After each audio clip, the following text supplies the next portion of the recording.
Whoa, hey, yeah, this is different. Who's this scrawny bitch looking at the screen right now? Yeah, I had to do this because, copyright, yeah, fair use. It's weird. It's inconsistent, doesn't make much sense. But, yeah, we're here. And we're talking about It Was Just an Accident, film that won Palme d'Or, directed by Jafar Panahi.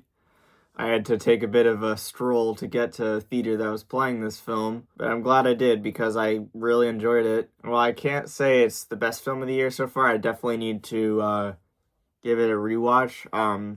There's plenty about this film that is very, very well crafted. A lot of that comes down to technical aspects such as characters we're looking at, the blocking, how they're positioned in the screen and how they're moving around and talking with each other. The sound design that's used with the characters discussing and having their conversations is used perfectly. There's no issues there. Everything just seems like it's just very well planned out, and there was obviously a lot of thought and care that went into creating the scenes and events that occur in this film. It's one of those things that kind of just has a few locations. There isn't really a there's a timeline in the film. However, there's only so many things that happen where it strikes a balance where it's not really overwhelming you with anything, but it's giving you just enough with, like I said, how well done those characters are put into the film and these events, where the film is very engaging and those said technical aspects really help to elevate the film. This isn't really one of those films that you can say is a genre film. There's a lot of comedy in the film. It's of a more dark nature. There's a lot of drama, obviously, with what's going on.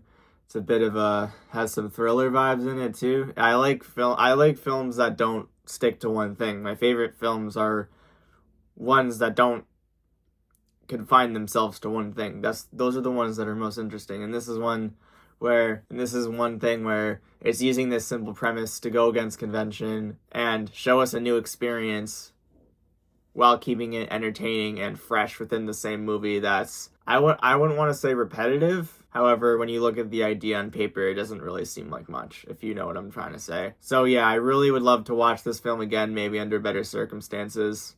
I traveled a long way to see this film by train, walked, and it was early in the morning. I was very tired, so maybe watching it at home where I'm more well rested would help that experience. But overall, I think this is so far a low 8 out of 10 for now. I can see that rating honestly going up maybe. Just have to see with time, but this is definitely probably at the top of my priorities for things to rewatch for this year. Sentimental Value is another film I saw recently, and this is another film that I greatly enjoyed. This film shows us something unique with a house location that's used, and it shows the progression of the characters through this house. The house is a very cool set in the production. It looks very nice, and there's a lot of cool details that are used to emphasize time and show the relationships between the characters. This is kind of a movie about filmmaking, really, and actors. It's has some meta layers to it, kind of, which I know that can really annoy a lot of people. It definitely annoys me sometimes if it's not done very well. However, I think the way it was used in this film is very smart and doesn't kind of undermine the dramatic tension in the film. There's a lot of dramatic beats in it's a drama at the whole, but it's a film that definitely just knows what it is. And that's just the best thing that a film can be, really, is something that knows what it is. And it knows at times when to have conversations be serious, with more comedic bits.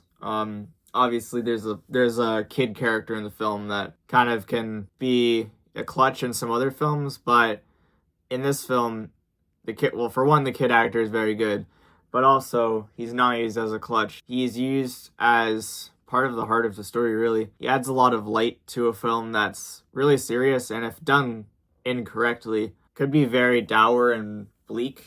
Not saying that's a bad thing. Tone is definitely the most impressive thing when looking at this film, in my opinion. There's lots of restraint with the emotion in the film. It's a film that carries a lot of sadness on its shoulders, and a lot of the characters are holding this back in them, and just the performances are amazing in this film. Like I said, even the kid actor is great. Like, how many times can you say that about any other movie? Most of the time kid actors suck, but it's like when you have the right director, and a director that knows how to work with kid actors, and just a director I can tell that is good with actors, it really pays off, because there's so much subtlety in the performances that they're just incredible. And when I look back at some of the things I had some gripes with, I wasn't 100% on board with the pacing decisions in this film.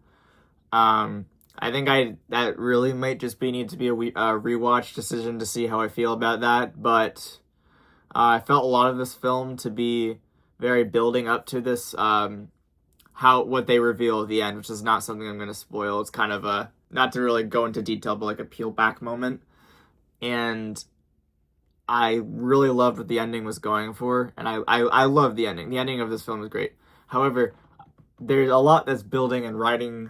There's a lot that's building on your reaction to the ending, and while you're waiting for it to happen, in my opinion, there's a lot where you're kind of like, okay, like, this is fine. There's some moments in this film where I'm kind of like, it's not really. It's kind of going, like, there's something I noted down is something that bothers me endlessly with films is shot reverse shot dialogue, and this is one where I can tell that it has that.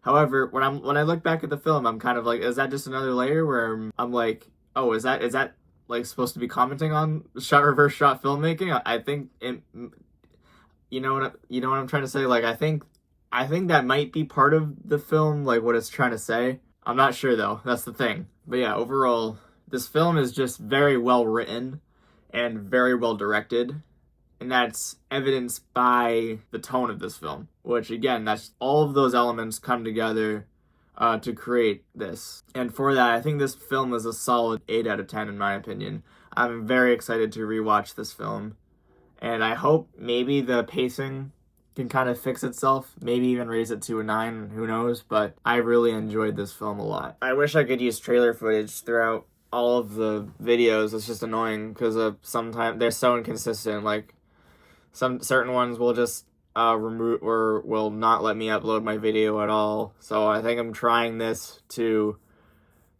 use less trailer footage just to mix things up. I can't really keep things stale forever. I hate having to use just still images, so hopefully this works out. But yeah, if you like what you see, drop a like, I guess. If you even like it even more, then you can subscribe. That would be cool. Thank you. Thank you for watching my videos. Bye-bye.